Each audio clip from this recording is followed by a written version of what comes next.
Gברתי. Erev Tov. Nous allons dédier le cours de ce soir à la mémoire de Rabbi Shalom et David Aflalo, Zichrono Livracha, qui suivait notre cours depuis des années. Depuis qu'il avait fait ça, il nous suivait par Skype, et qui est décédé dimanche. L'enterrement a eu lieu lundi. Je viens de l'apprendre là, en arrivant. Alors, nous sommes arrivés d'Af Lametet Amoudbet. On avait commencé un tout petit peu la dernière fois, on redémarre la Mishnah, une nouvelle Mishnah, au bas de la page. En shorin et tamour san le tarnagoli. Donc la problématique, c'est les fermiers qui ont une basse-cour avec des poules. Et il faut les nourrir, ces poules, pendant Pessah aussi. Donc on est à Pessah. Alors il semblerait qu'on leur donnait à l'époque du moursan. Alors le moursan, on a expliqué que c'est l'enveloppe extérieure du grain de blé. Pas le son qui est intimement collé au grain de blé et qui se détache seulement au moment où on moue le blé pour faire de la farine, mais il y a une autre écorce plus dure et plus externe, et c'est celle-là qu'on appelle le moursan. Mais elle contient aussi du gluten et elle fermente également, comme le blé. Et donc, si ça a fermenté, eh ben, on n'a pas le droit, comme à Pessah, on n'a pas le droit de le posséder, on n'a pas le droit d'en tirer profit. Donc, il ne faut pas mouiller, tremper ce moursan pour le donner au tarnagoli, pour le donner aux poules. Apparemment, en général, on les mouillait et ensuite on les distribuait aux poules. Il ne faut pas le faire à Pessah parce que ça va fermenter. Au bout du temps de fermentation qui est le temps de parcourir 1 kilomètre, c'est-à-dire 18 minutes, en 18 minutes, ça fermente. Donc il faut pas le tremper pour le donner aux poules. Alors c'est un peu embêtant parce qu'on aime bien le mouiller. Alors il y a une solution, nous dit la Mishnah. Ce qu'on peut faire, c'est choltin. Choltin, c'est l'ébouillanter. Est-ce qu'il y a un rachi dessus? Oui. Donc le rachi est une ligne avant l'élargissement au bas de la page. Choltin, berotrin, donc c'est ça, on met dessus de l'eau bouillante. Chez En Menichin Oto Lachmitz. Parce que l'eau bouillante va avoir pour effet qu'elle ne va plus laisser la possibilité au blé de fermenter. C'est-à-dire elle bloque le processus de fermentation. L'ébouillantage bloque le processus de fermentation. Et donc là, on est tranquille. Après, on peut, même si c'est mouillé, c'est plus un problème. Donc le mouiller à froid, c'est interdit, parce que ça va fermenter très vite. Et après, on n'a plus le droit de le posséder. Et en plus, quand les poules en mangent, on tire profit, donc on fait 2 infractions. Et donc ça c'est interdit, mais si on est bouillante, il n'y a pas de problème, parce que ça ne sera pas Hametz, et donc on a tout gagné. Ça c'était premier paragraphe. Maintenant on change de problématique, mais c'est toujours par rapport à Pessah pendant les problèmes de fermentation. Alors, Haïcha, lotishre et tamoursan, shetolir beyada la merchatz. Une femme ne doit pas non plus tremper le moursan qu'elle voudrait ensuite emmener avec elle à la maison de bain. Donc on découvre de là qu'on avait l'habitude d'utiliser du moursan quand on allait dans la maison de bain. Alors Rashi nous dit à quoi ça sert. L'otichere à moursan, elle ne trempera pas ce moursan, la chouf bas de Sarah, parce qu'elle s'en servait pour frotter avec sa chair. Et pourquoi c'est interdit? Toujours la même chose, parce que si elle le mouille avant de l'amener, en 18 minutes, c'est devenu du chametz. Elle emmène avec elle du chametz, elle possède du chametz, elle va ensuite l'utiliser pour elle, donc elle va profiter. Encore 2 interdits chaque fois.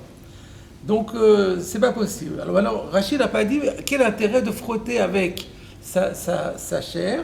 J'avais dit la semaine dernière que le Meiri disait que c'était pour enlever la sueur. Surtout quand on va dans les maisons de bain très chaudes, donc on transpire, et donc ça, pour enlever la sueur, on utilisait ça. Mais M. Dreyfus m'a dit la dernière fois, en rentrant du cours, que lui il pensait que c'était plutôt pour gommer la peau et enlever les peaux mortes.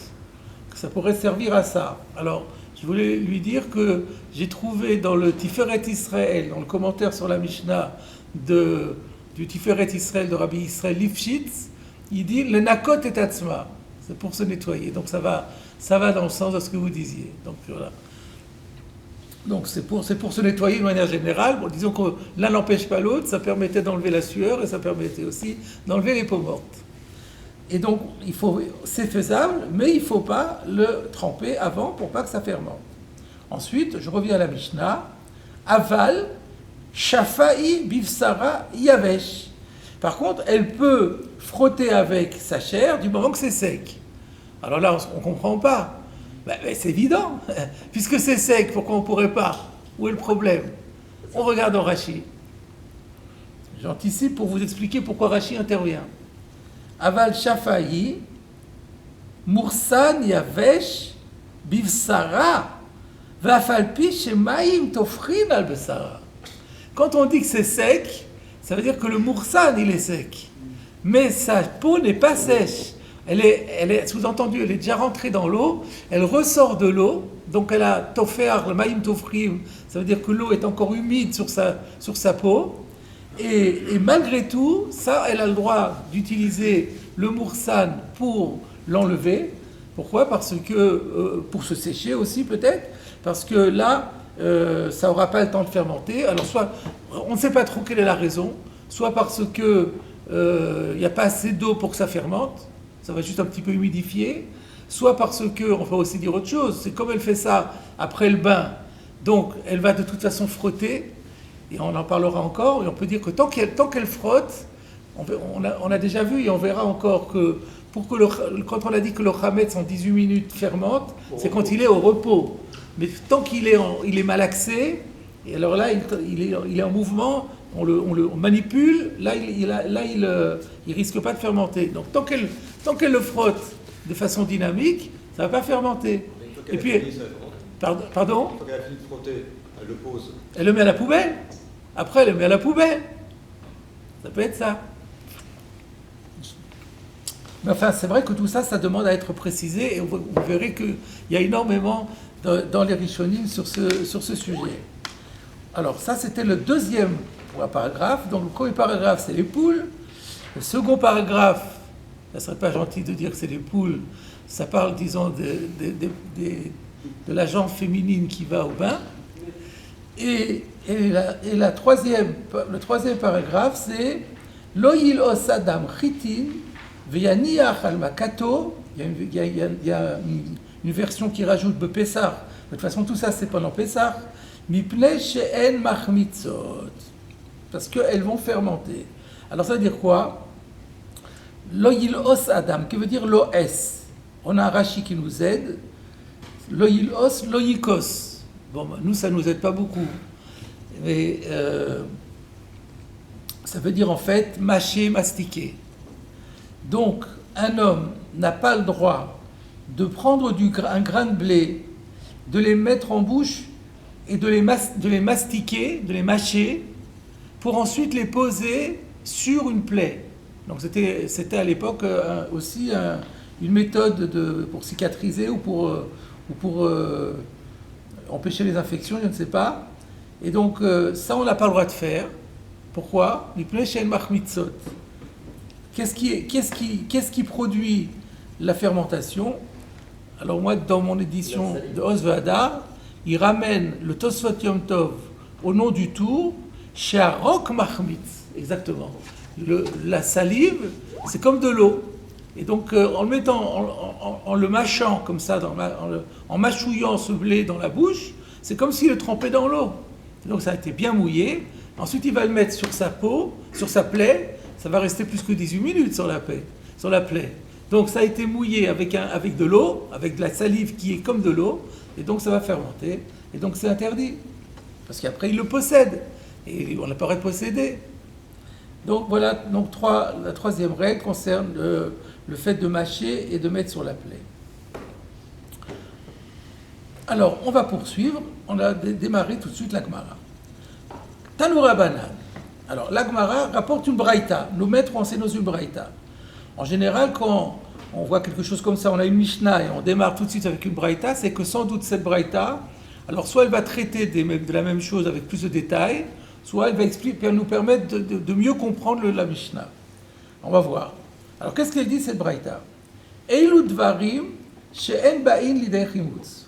Voilà les choses qui ne peuvent pas fermenter, qui ne sont pas fermentables, qui n'en viendront jamais à fermenter. Ha'afoui, ce qui a été cuit à sec, une pâtisserie. Alors là, on a un rachis, on va le faire tout de suite. Ha'afoui, lechem, du pain. Le pain, ça se cuit au four sec. Donc, Mishene Efa, à partir du moment où il a été cuit, Kol ma sheshorei b'maim eno machmitz. Il peut le tremper autant qu'il veut dans de l'eau, ça ne fermentera jamais. C'est-à-dire que, exactement comme on l'a vu pour la chalita dans la Mishnah, le fait, une fois que ça a été cuit, alors ça tue complètement la potentialité de fermentation. Et donc après, on peut en faire ce qu'on veut, et on peut le mettre dans l'eau, et il n'arrivera jamais rien. Alors c'est vrai qu'aujourd'hui, il y a des Ashkenazim qui sont machmirim sur ce qu'on appelle matzah shrouya, sur le pain, les matzot qu'on trempe. En Alsace, on n'était pas makpid, au contraire, c'était un plat. Le plat par excellence, c'était les matzot café, les matzot qu'on mettait dans le café. Et donc ça pose pas de problème.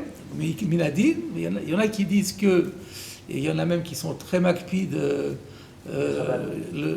Chabad, pour ne pas les nommer, s'il y a une goutte qui tombe sur une matzah, on enlève toute la table, c'est des khumrot. En tout cas, ici, c'est le principe qu'une fois que ça a été cuit, la fermentation est impossible. Vamevushal, ce qui a été cuit, alors la différence entre bichoul et afia, c'est clair. Afia, c'est comme le pain cuit à sec. Bichoul, c'est cuit. Donc c'est cuit avec de l'eau, cuit dans l'eau. Alors si on a pris de la farine, on l'a cuit dans l'eau, aussi, semble-t-il, la braïta semble dire qu'il n'y a plus de problème de fermentation. Vechalut shechalato berotri. Et troisième élément qui ne peut pas fermenter, chalut, de la farine qui a été chalut, ça veut dire quoi chalut? Qu'il a ébouillanté avec de l'eau bouillante. Et donc, on se dit que finalement, pourquoi on a porté cette braïta? Parce que cette braïta vient expliciter notre Mishnah. Pourquoi notre Mishnah disait qu'on peut être rolette, le moursan qu'on va donner au Tarnogolim? Et bien dans la braïta, il y a écrit, parce que en ba'in lidei chimutz. Donc ça, on l'avait compris. Je l'avais expliqué peut-être parce que j'avais déjà vu les commentaires. Mais, où Rashi l'avait dit. Rashi avait dit, she'en menichin oto lachmitz. Mais sans Rashi, on ne l'aurait pas su. Et c'est parce que, en fait, la Gemara ramène cette braïta. La braïta, elle dit ça. La braïta, elle dit que parmi les choses chez l'obaïn lidei chimutz, c'est chalata. Donc là, on apprend que la chalata, elle bloque l'ébouillantage, bloque le processus de fermentation. C'est pour ça qu'on a apporté ça ici. Alors, avant d'aller plus loin, je voulais citer une question du Pnei Yoshua. Alors, le Pnei Yoshua, il dit, de cette braïta, on voit que si on a fait un ébouillantage à l'eau bouillante, la farine, elle ne peut plus être ramette, et on peut même la manger. Oui, c'est ça, la farine, le blé qui a été ébouillanté, on peut même le mettre dans l'eau, en faire ce qu'on veut, et on pourra le manger. Alors pourquoi la Mishnah me donne le chidouche de Chalata par rapport aux poules, c'est-à-dire par rapport à un problème de Issour Balierae et un problème de Issour Anaa, alors qu'il y a un chidouche encore plus grand. Vous savez qu'il y a la différence, il y a 3 interdits dans le Chametz: manger, posséder, tirer profit, mais il y a une différence énorme entre manger les 2 autres. Les 2 autres, c'est un interdit de la Torah, sans plus. Alors que manger, c'est passif de la peine de karet. Donc c'est gravissime. Donc la Mishnah, pourquoi elle me dit que Chalata me permet de donner à manger aux poules? Mais la Chalata me permet à moi de manger, même de manger quelque chose qui a été mouillé. Alors pourquoi est-ce que la Mishnah dit ça uniquement par rapport au Issour Hana'a des Tarnegolim, alors que la Khalata, elle fonctionne même pour nous permettre à nous de manger. Voilà la question du Pli Yoshua. Le Pli Yoshua en déduit que probablement, parce que la Braïta, elle ne dit pas moutar. La Mishnah, elle a dit shori, elle a dit aval choltin, c'est-à-dire que c'est permis de faire Khalata. Notre Mishnah, elle dit lobaim l'idée, la Braïta, elle dit lobaim l'idée chimutz. Ça n'en viendra pas à fermenter. Ça veut dire, ça ne dit pas que c'est permis d'utiliser ce système. Alors il dit ça sans doute que ce n'est permis que de Bedi Eved. Khatrila, on n'a pas le droit de le faire. Mais là, pourquoi? Parce qu'on a peur, on peut comprendre pourquoi on a été marmire, de peur qu'on ne le fasse pas bien, des choses comme ça. Alors par rapport au Issour Achila, qui est un problème, Chayav Karet, on est très marmire, on ne permet pas le Khatrila. Bedi Eved, si quelqu'un l'a fait, on dira qu'il n'a pas fait de Issour, mais le Khatrila, on ne permettra pas de prendre quelque chose qui a été débouillanté, quelque chose pour ensuite le manger, on ne permettra pas. Mais, par contre, s'il s'agit juste de donner aux poules, ou le Issour, à Pessah, ou le Issour qui est en jeu n'est qu'un lave et pas carrette, là on a permis. Donc la Mishnah qui voulait donner une permission ne pouvait pas parler de la consommation humaine. Elle a parlé de profit. Et la Braïta qui parle de consommation humaine, elle ne permet pas le Khatrila, elle permet Bedi Eved. Voilà le chidouche du Pli Yoshua, ce qui est... C'est pas évident. Alors je voulais rajouter à ça que le Meiri, en regardant dans le Meiri, le Meiri dit la chose suivante sur la Mishnah, que pourquoi la Khalita fonctionne dans le Moursan, c'est parce que le Moursan kal itbashel. Il a une facilité particulière à cuire. Il cuit très vite, il a une propension à la cuisson, à être cuit. Sous-entendu, ce qui n'est pas le cas du grain de blé lui-même. Alors on peut se poser la question, mais pourquoi le Meiri, il dit que d'où il sort cela, que le Moursan, il a plus de capacité d'être accessible à la Khalata que le grain de blé. Est-ce qu'il rajoute encore un degré dans la... Alors je pense qu'il s'est posé la même question que le Pli Yoshua. Et qu'il s'est demandé, mais pourquoi la Mishnah ne va pas plus loin en me permettant même de le manger, alors que dans la Braïta, on va voir que c'est permis. Alors il dit, ah non, dans la Mishnah ne permettra pas. Oui, mais alors qu'est-ce qu'on fait de la Braïta? Alors quand on regarde dans le Meiri, on voit la chose suivante. Quand il parle de la Mishnah, il dit, la Mishnah parle Chalata b'maïm rotrim, de l'eau bouillante. Quand il parle de la Braïta, il dit, où est-ce que je l'ai noté? Ici. Dans la Braïta, il dit Amaïm rotrim arbé. Alors, donc il fait une distinction entre deux niveaux d'eau bouillante. À savoir que, d'après ça, pour que ce soit consommable, alors il faut un ébouillantage dans une eau, mais hors terre, et ultra bouillante, à ultra haute température. Alors que pour le problème de la poule, non pas de la poule, c'est pas un problème, c'est pas un cri contre les humains, entre Hana'a et là c'est plus comme le Pli Yoshua, un distinguo entre consommer et profiter, c'est pas ça. C'est le moursan et le blé. Quand il s'agit de moursan et que le moursan il brûle tellement bien, alors dans ce cas-là, ça devient permis avec une chaleur forte, mais pas très forte. Par contre, quand il s'agit de l'utiliser pour manger, alors un instant, c'est bien ce qu'on a dit. Il y a un distinguo entre oui, c'est ça. Non, quand il s'agit, excusez-moi, encore une fois, je me suis trompé. Quand il s'agit de moursan, que ce soit pour manger ou profiter, alors on n'est pas obligé de faire de l'eau ultra bouillante, parce que le moursan a une grande proportion à cuire très rapidement. Et donc c'est pour ça que ça sera permis. Quand il s'agit de blé, donc la Braïta, elle ne parle pas de moursan, elle parle de blé.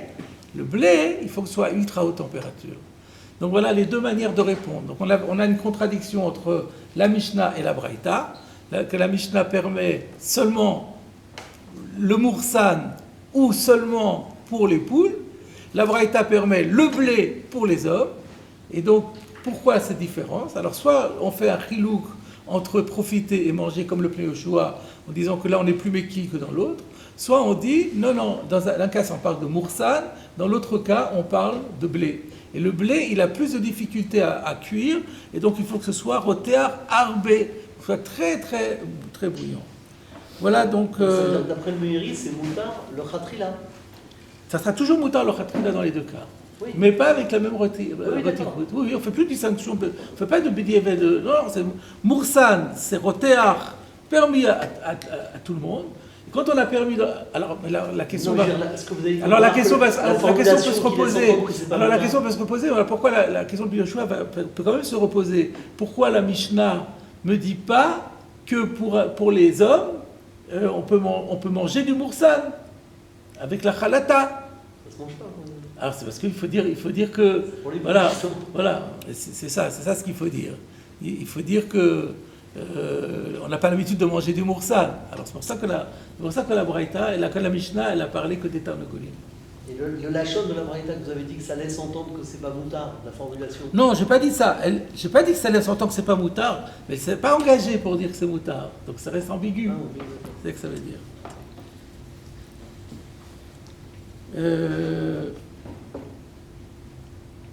Ah oui, alors maintenant on va poursuivre la Gemara.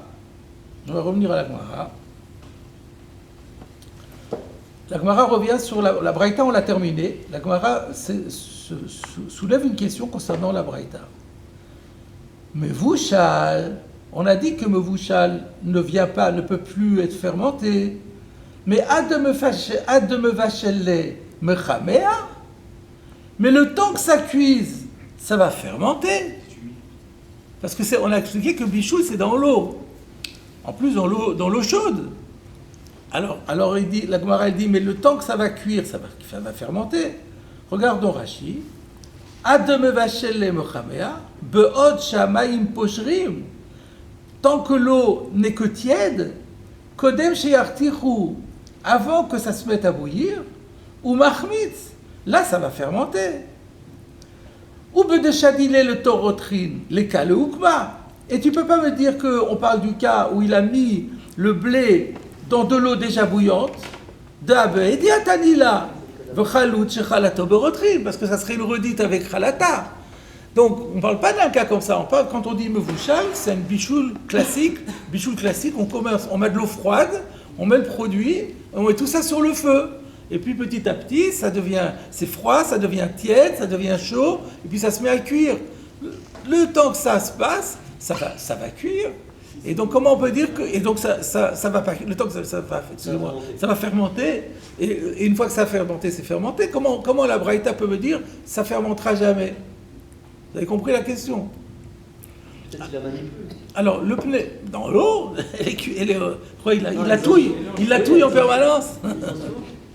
Donc elle est en mouvement. C'est pas la manière de cuire, on cuit pas comme ça, il faut tourner en permanence. C'est pas ça la cuisson, c'est pas comme ça qu'on cuit. C'est d'oracle de répondre comme ça. Le Pnei Yoshua, il pose une autre question. Il dit, on n'a qu'à dire que ça a cuit en moins de 18 minutes. Puisque le temps de fermentation c'est 18 minutes, peut-être que ça a cuit en moins de 18 minutes, on n'a qu'à répondre comme ça. Alors il dit, on voit de là un chidouche. Que les 18 minutes, c'est seulement quand c'est... Non, quand c'est à froid. On laisse du chametz reposer, pas du chametz, de la pâte ou de la farine ou du blé mouillé, reposer pendant 18 minutes, là ça fermente. Moins de 18 minutes, ça ne fermente pas. Mais si c'est dans de l'eau tiède, ça raccourcit les délais. Et c'est pour ça qu'on ne pouvait pas répondre qu'il y a 18 minutes, parce que c'est pas 18 minutes, c'est moins, et on ne sait pas combien. Donc ce n'était pas une réponse possible. Et donc il en crée un théorème, de cette question, il crée un théorème, c'est que l'eau tiède raccourcit les délais. Donc effectivement, c'est quelque chose qu'il faut, dont on tient compte dans la pratique, parce que le fait que c'est chaud, on sait que la chaleur, elle accélère le processus de fermentation. Alors, C'est-à-dire qu'en fin de compte, quand on voit cette braïta, il n'y a jamais de problème. Quel que soit le mode de... mais non, mais là, attends, on est en pleine question, là. Là, on est problème. La Gemara, elle ne comprend plus. La Gemara, elle a pas... Alors, on va voir, si vous voulez, avant de revenir sur la question du Pnei Yoshua, on va maintenant voir ce que la Gemara répond. Alors, qu'est-ce qu'elle répond, la Gemara? Amar Rav Papa, ha'afouy shebishlo ka'amar. Alors, Papa dit, attendez, ce dont parle la Mishnah, c'est pas qu'il a pris une pâte et qu'il l'a cuite comme ça. Il a pris d'abord à fouille. Il a d'abord pris quelque chose qui avait déjà du pain, la matzah, qui avait été cuite à sec dans le four, qu'on a appelé à fouille. Et après, il l'a fait cuire. Et après, il l'a mis à cuire dans de l'eau. Et ça ne fermentera jamais, parce que, comme on l'a déjà dit, la afia a bloqué le processus. Pas besoin de le dire alors. Puisqu'on a dit qu'à fouille déjà. Non, mais on a parlé de hafouille. Mais hafouille chez Bichlo, peut-être c'est différent. Que le bichoul c'est tellement fort que ça va quand même réactiver le processus de fermentation. C'est pour ça qu'on est venu nous dire que non. Rashi, il y a un Rashi. Hafouille chez Bichlo, Klomar, hafouille, afilou ou mevashlo la charafia et non machmitz. C'est-à-dire, qu'est-ce que ça veut dire hafouille chez Bichlo? C'est-à-dire que quelque chose qui a été cuit à sec dans le four, du pain cuit sec dans le four, même si ensuite il va le mettre à cuire dans de l'eau, après l'avoir cuit à sec dans le four, il n'en viendra pas à fermenter. C'est ce que j'ai expliqué. Alors, je me suis posé la question, pourquoi j'ai dit klomar? Pourquoi il n'y a pas de klomar? C'est afouille chez Bichlo, afouille, Bichlo. C'est bien ce que Rashi explique. Afouille, afilou mevashlo la charafia et non machmitz. Alors je pense que le klomar, il vient par le fait que c'est par rapport au pshat qu'on est en train de donner dans la braïta.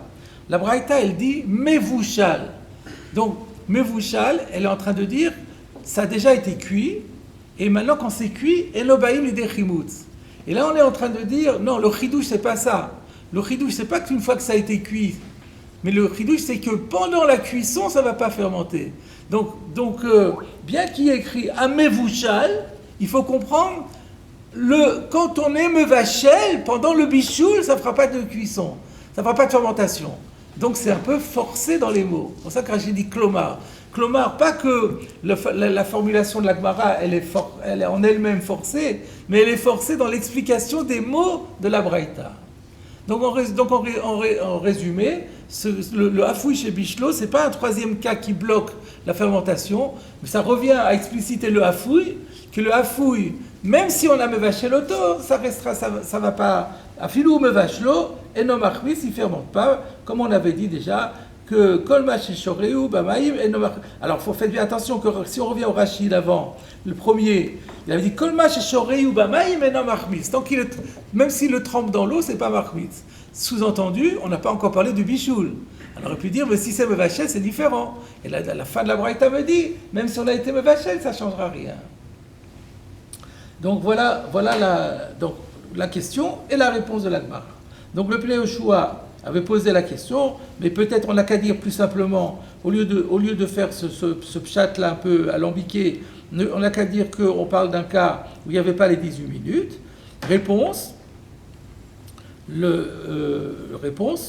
donc quand c'est tiède, les 18 minutes, c'est plus 18 minutes, c'est beaucoup moins, et donc on ne pouvait pas répondre comme ça. Alors moi j'avais pensé peut-être répondre à la question du Pnei Yoshua autrement, en disant la Gemara n'a pas voulu répondre comme ça, en disant que ça a cuit en moins de 18 minutes, parce que peut-être que, je ne sais pas moi, combien ça met une cuisson habituellement? Combien de temps ça prend de cuire un plat donné? Ça prend 18 minutes ou plus ou moins? Oui, Moi, c'est 10 minutes. Pardon? Les Ça pâtes. dépend de l'aliment aussi. Les pâtes, c'est Ça pas. dépend de l'aliment. Les pâtes, c'est en 6 et 8 minutes, les pâtes. Ah ouais, ah ouais Oui, les spaghettis, 6 ouais. minutes. Ah, d'accord. La réponse que je voulais proposer ne tient pas. Et qu'est-ce que j'avais pensé encore une deuxième réponse que si c'était ça, alors la Braïta aurait dû dire, elle aurait dû préciser quelque chose. Là, elle dit va mevouchal, règle générale, le mevouchal, il n'est pas. Ça dépend si c'était ça le pshat. On parle d'un cas où il n'y a pas eu 18 minutes, ça cuit rapidement en 7-8 minutes, il aurait fallu le dire. Im bishlo bepachot mimil, peut-être c'était un petit peu forcé, c'est pour ça que la Gemara n'a pas voulu dire. Maintenant, il y a une autre question qui est soulevée dans le même type de démarche, de réflexion, de se demander si la Gemara ne pouvait pas donner une meilleure réponse que celle qu'elle a donnée. Quand on a dit à Mevouchal, on a posé la question, mais Mevouchal, peut-être que pendant le temps que ça cuise, ça va fermenter. Alors le Pléochoa, il a dit qu'il n'a qu'à répondre qu'il n'y avait pas le temps des 18 minutes. Le Sfat Emet propose une autre réponse. On a vu déjà, et on reverra encore, le principe que Meperot en Machmitzin. Vous vous rappelez? Meperot, les jus de fruits, c'est pas comme de l'eau. L'eau active la fermentation, les jus de fruits n'activent pas de fermentation. C'est pour ça que les Sfaradim mangent à Pessah de la matzah ashira. C'est quoi de la matzah ashira? C'est de la farine qui, au lieu d'être pétrie avec de l'eau, elle est pétrie avec du jus d'orange, du jus de raisin, du vin, ce genre de choses, de l'huile. Et donc, pourquoi ne pas dire, ben voilà, on n'a qu'à dire que ici, le mevouchal dont il est question, on a pris une pâte et cette pâte, elle n'a pas été faite avec de l'eau, elle a été faite avec du méperot et on l'a mis dans méperot. Et donc à partir du moment où il n'y a que du méperot, ben ça ne peut pas fermenter. Bichoul, c'est pas toujours dans l'eau? Bichoul, c'est dans un liquide. Ah, c'est liquide. C'est un liquide. Alors je pense que oui, bishlo bemeperot. C'était là la question du Sfat Emet. On n'a qu'à dire que bishlo bemeperot.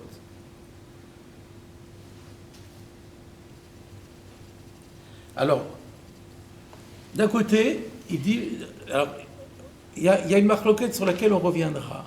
Il y a la question de savoir, quand on a dit que meperot en machmitzin, est-ce que c'est même quand c'est mélangé à de l'eau, ou bien est-ce qu'on ne s'est pas mélangé à de l'eau?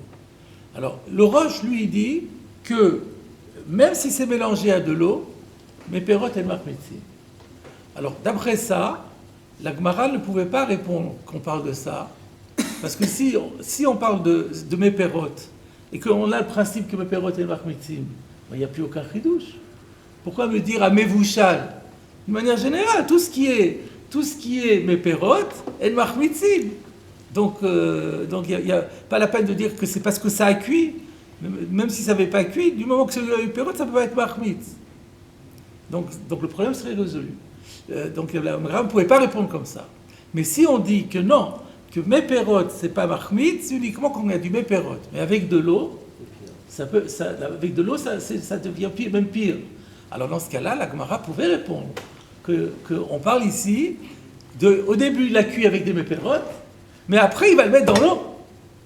Mais comme il l'a cuit, c'est tranquille.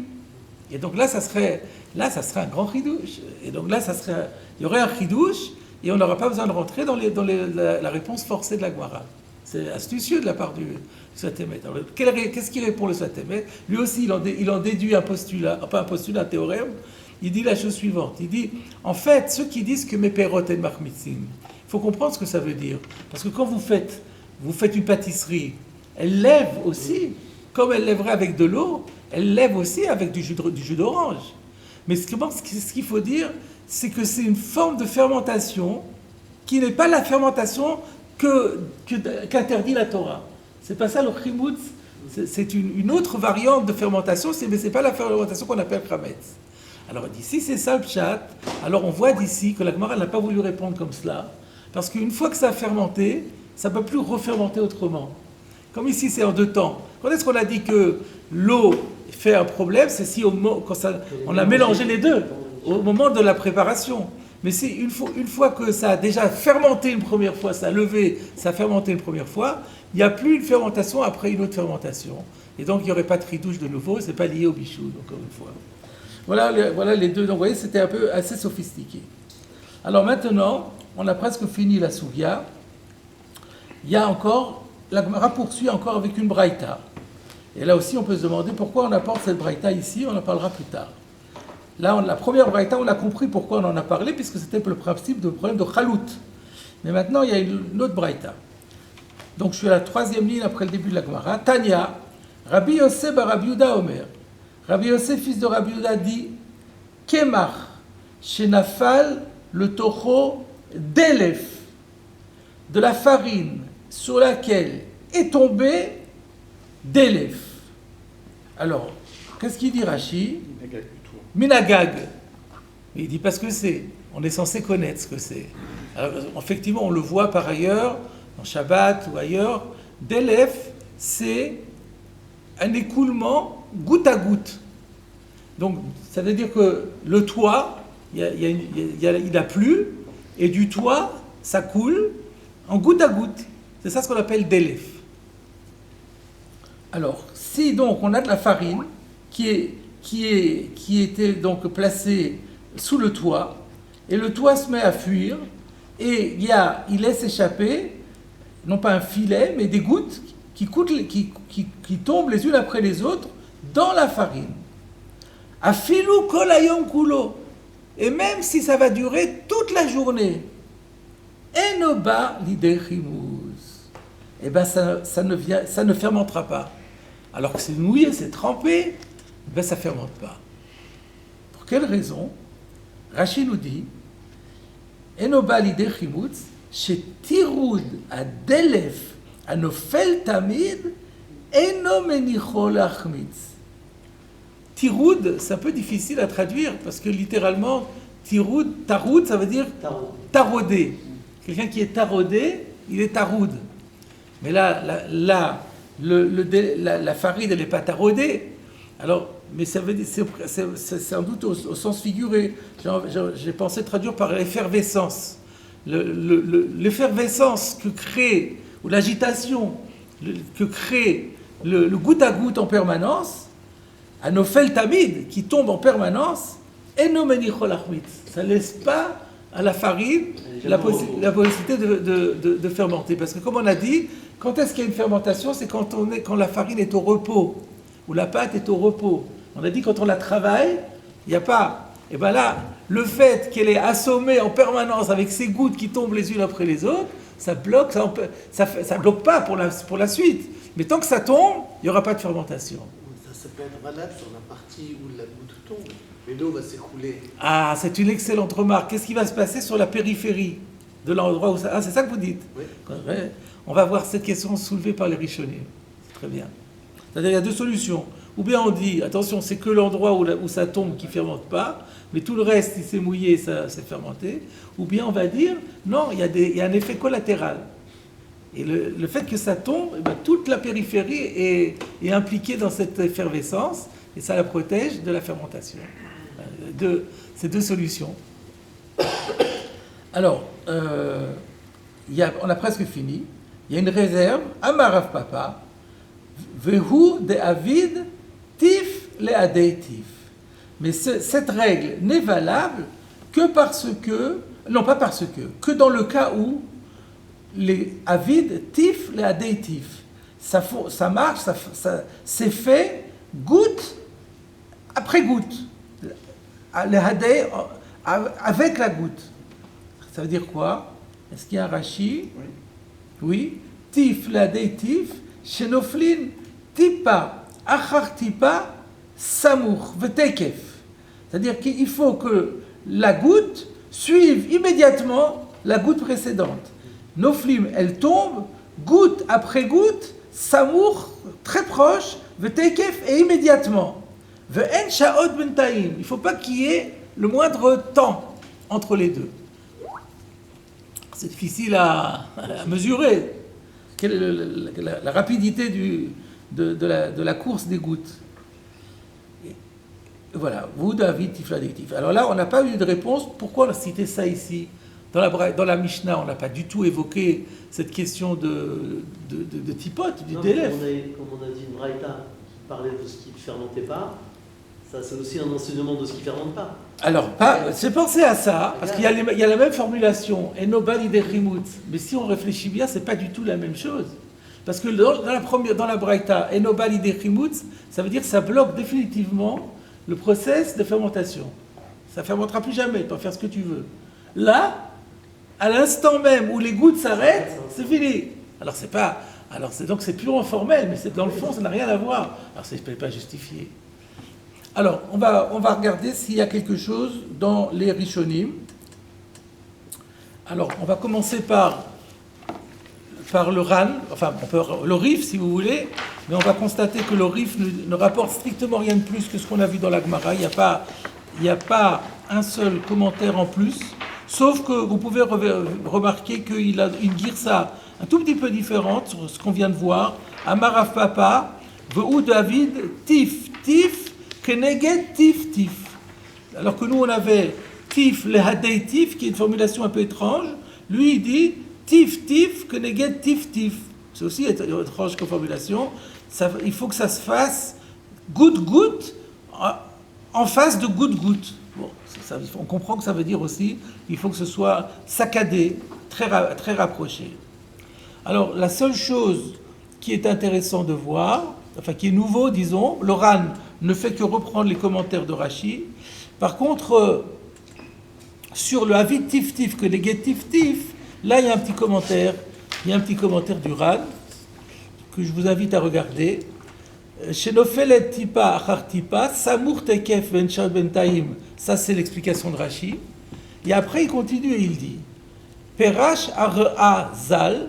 Re'a c'est Rabbi Aaron Alevi. Donc Rabbi Aaron Alevi qu'on appelle le Re'a, de mémoire bénie, a expliqué Beshem Rabo Ramban Zal. Au nom de son maître, Rabbi Moshe ben Nachman, donc il s'agit ici, on est dans le judaïsme espagnol du Moyen-Âge, de lave le memra. Voilà, c'était la question que vous avez soulevée tout à l'heure. Lave le memra de Mash Sharouy Agedemaïm et Nomachmitz, Mishum Tif Tif. Il ne faut pas comprendre, ça ne veut pas dire que tout ce qui est trempé dans l'eau ne fermentera pas du fait qu'il y a ce goutte à goutte. C'est pas possible. Et la Lomar, c'est venu simplement dire de ilave tif tif, que si ça coule pas avec un goutte à goutte saccadé, afilu ma she'en anu ro'in sheyeh sharouy b'mayim, même la partie où on ne voit pas qu'elle trempe dans l'eau, à kol assour, ça sera quand même interdit. Donc c'est pas pour permettre la périphérie elle est interdite. Mais s'il n'y avait pas le tif-tif, on aurait même dit que là où ça tombe, et on voit rien, parce que ça s'est enfoui à l'intérieur de la pâte ou de la farine, et ben, ça sera quand même assourd. Le fiche est kach darko chez le kemach, parce que c'est ça l'habitude de la farine, chez Ushoev minalachut, qu'elle absorbe l'humidité. Donc c'est normal qu'on voit pas l'eau. C'est pas parce qu'on la voit pas qu'elle n'est pas là. Mais comme elle absorbe, elle est perméable, la farine, et donc l'eau rentre dedans, et sans qu'elle soit encore vue, il faut qu'il y en ait beaucoup pour qu'on la voie. Dino que Sharouy Bemaïm, ça a exactement le même statut que si elle était carrément trempée dans l'eau. Aval que chez Utaroud, c'est tif-tif, alors que lorsqu'il y a cette effervescence, cette agitation, et que les gouttes sont saccadées, enomenicho, le mach chez enolach, l'ishov klal, elle va empêcher la farine, tant qu'elle n'est pas vraiment mouillée, d'absorber en elle-même cette humidité. Et voilà. Et lui il dit ve'enom ochuvar. Ça veut dire quoi ve'enom ochuvar? C'est pas clair. Donc deux mots pour dire, Laurent dit moi je suis pas convaincu. Donc les deux avis qu'on a dit, est-ce que ça vient permettre l'ensemble, ou est-ce que ça vient permettre juste le centre, là où ça tombe? Et j'aurais pu croire que même là c'est permis si ça tombe pas, et on vient de dire que non, c'est permis uniquement si ça tombe fort. Ça me convainc pas. Donc il y a un problème ici.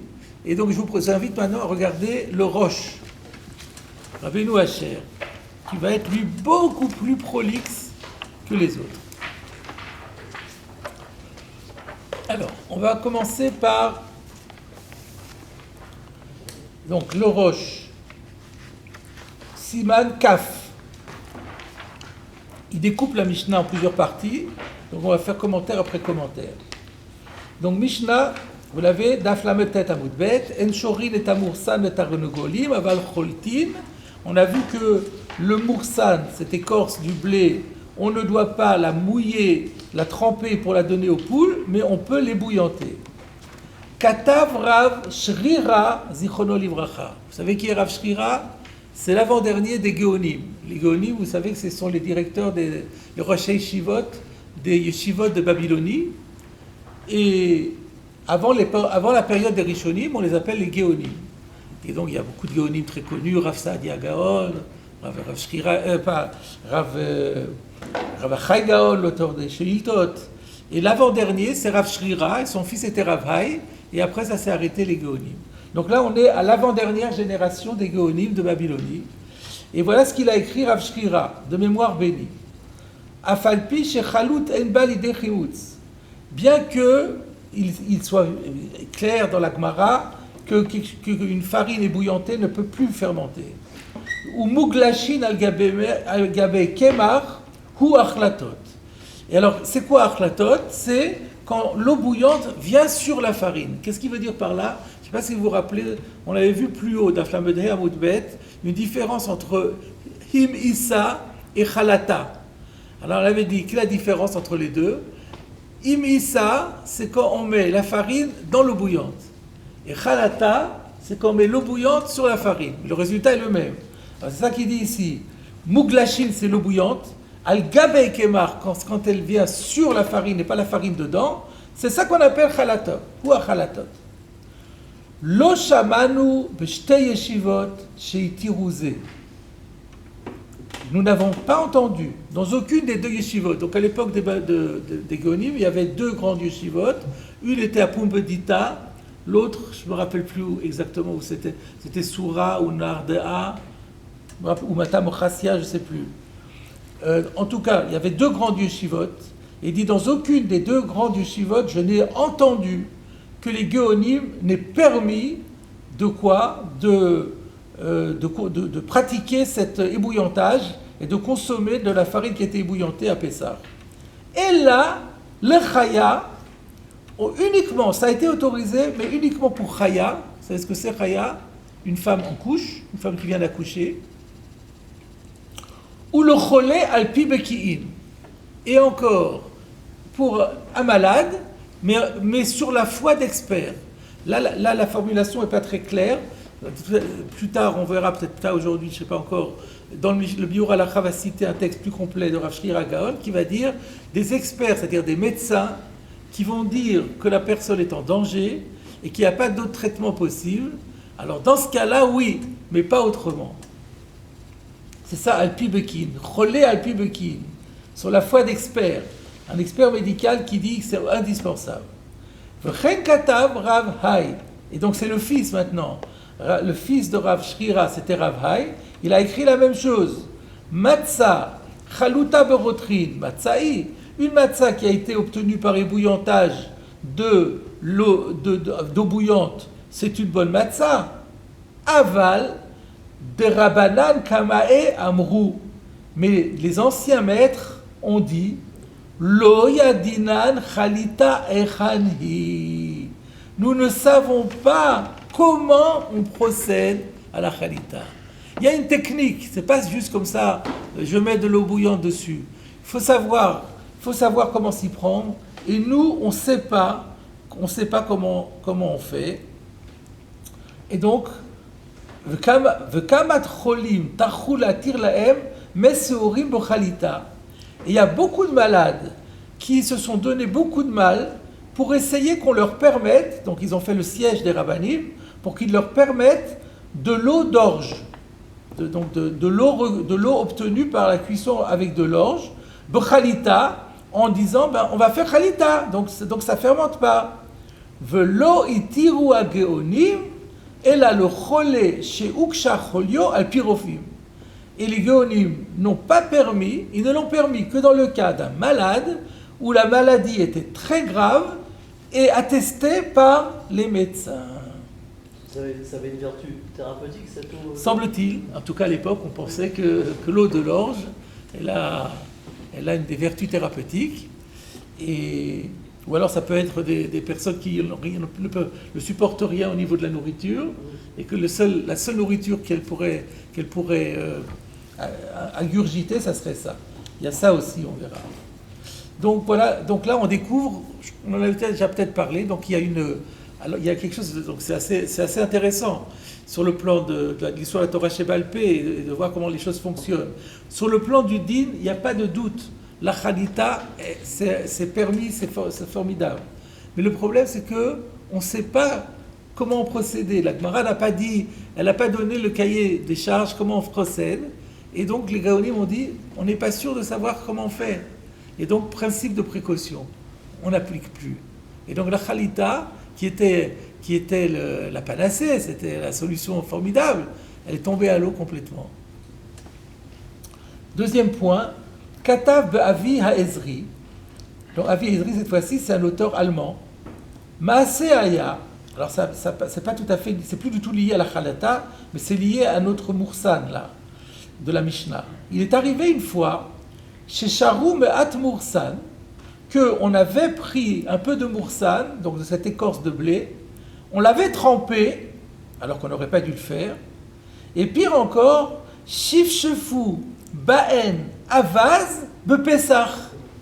On a frotté avec une oie pendant Pessah. Ve'asaro Abba Mari. Mon père l'a interdit à la consommation. Pourquoi? Mishum de it beor nikve. Parce que dans la peau, il y a des petits trous. Partse. C'est la même chose. Il y a des petits trous, il y a des orifices. V'amrinan bechulin. Et on dit dans chulin, ve'it bepile asur. S'il y a des orifices, c'est interdit. Qu'est-ce qu'il y a écrit dans chulin, Kuf Yudbet? Bar gozala shenafal le kada de kamcha. Il y avait une volaille quelconque, qui est tombée dans une cruche qui contenait du koutar. C'est quoi le koutar? Koutar hababli, le yaourt babylonien, donc un plat halavi. Et donc il y a un poulet qui était grillé déjà et qui est tombé dedans. Alors on a dit c'est interdit. Pourquoi? Parce que comme ça a été grillé, il y a des petits orifices, il y a des pores. Le yaourt, en plus c'est fermenté, le yaourt babylonien il est fermenté, donc ça rentre dans les trous et ça s'enfonce à l'intérieur. Et donc on a du basar b'chalav. Ah ben il dit c'est la même chose ici.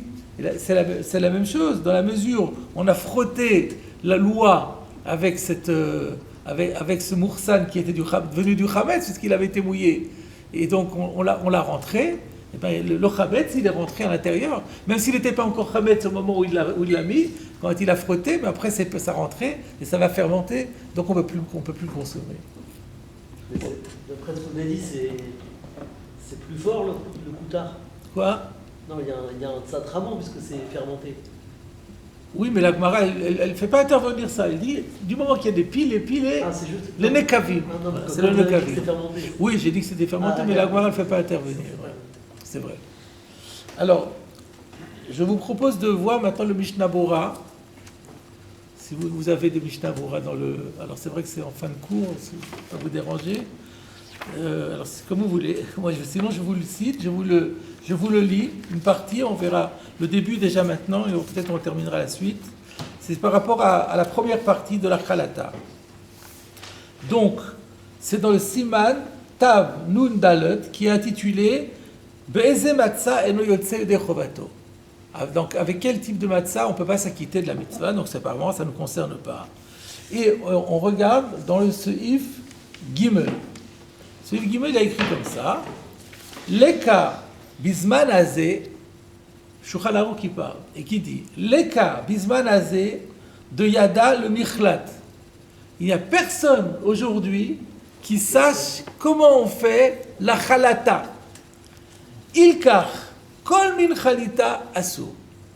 Aujourd'hui, n'importe qui fait de la chalita, toute forme de chalita, c'est interdit à la consommation, et c'est interdit. Alors, à quoi c'est interdit? Est-ce que c'est juste à la consommation, ou bien on le fait du chametz gamour, considéré comme chametz gamour, et il faut le jeter? Alors, on va lire déjà le Mishnah Bura. Mishnah Bura dit comme ça. Rotzelomar. Le Shulchan Aruch veut dire la chose suivante. Mitzad adin, si on va du point de vue de la loi stricte, im cholet akemach, si il est fait chalita avec la farine, de hainu, c'est-à-dire chez notnan berotrin, qu'il les met dans l'eau bouillante, chez em routachin reticha aza, qui sont vraiment d'un bouillonnement très fort, à la our, sur le feu, kodem alisha, avant même de pétrir, va charkar lâche auto, et après il fait le pétrissage, va samemenu issa, il fabrique une pâte, et nanou choshoshim lomar, shema kvar nitrametz akemar, nous n'avons pas à craindre que peut-être la farine a déjà fermenté, que Shaya Betor Harotrin, lorsqu'elle se trouvait dans l'eau bouillante, Kodem Sheitri la Sokba Beyadaim, Belisha, avant qu'il se mise à travailler. Quand il la travaille, on sait qu'il n'y a pas de chimoutz. Mais dans la période, parce que ça a duré un certain temps, où on a mis de l'eau bouillante dessus, là elle était au repos, on n'a pas à craindre que pendant cette période-là, ça ait fermenté. Le fish retichat Harotrin, me maheret le vachel et akemar kodem. Parce que le caractère bouillonnant de cette eau bouillante, elle accélère la cuisson de la farine auparavant. Donc elle opère une cuisson ultra rapide et après c'est fini. Le processus de fermentation est bloqué. Même lorsque ça ne bout plus, quand l'eau bouillante a cessé de bouillir. Voilà. Donc ça c'est Milat Tzadadim. Mikol Makom, a Geonim, a Srulanu, Kol Mine Chalita Berotrin. Mais néanmoins, les Geonim ont interdit toute forme d'ébouillantage à l'eau bouillante, le fiche Nanu Bekiin, Bechalita Tarotrin, parce que nous, on ne sait pas comment faire. Alors, qu'est-ce qu'on a peur? Là, il cite le Rambam qui précise la problématique. Peut-être qu'il ne va pas la faire bouillir comme il faudrait. Donc, peut-être c'est dans le caractère du bouillonnement que ça n'a pas été fait. Et donc, du coup, on interdit toute forme de chalita.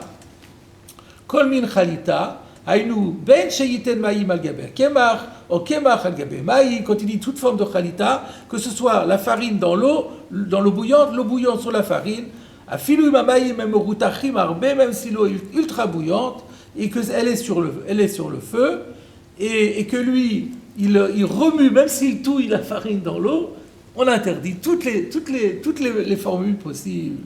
Assour, alors là c'est, qu'est-ce qui est assour? Là, ça paraît un peu long, donc je vais m'arrêter là pour aujourd'hui. On reprendra la suite. Donc la semaine prochaine, on pourrait venir tout de suite avec le Mishnah Bura. On continuera, on complétera le Mishnah Bura. Ensuite, on revient au Rosh, qui a encore beaucoup de choses à nous dire. Ensuite, on revient au Mishnah Bura. Donc, ça sera un cours plus de Rosh et Mishnah Bura que de Gemara. Ça, il parle de l'alimentation, c'est la farine, il ne parle pas de Moursan.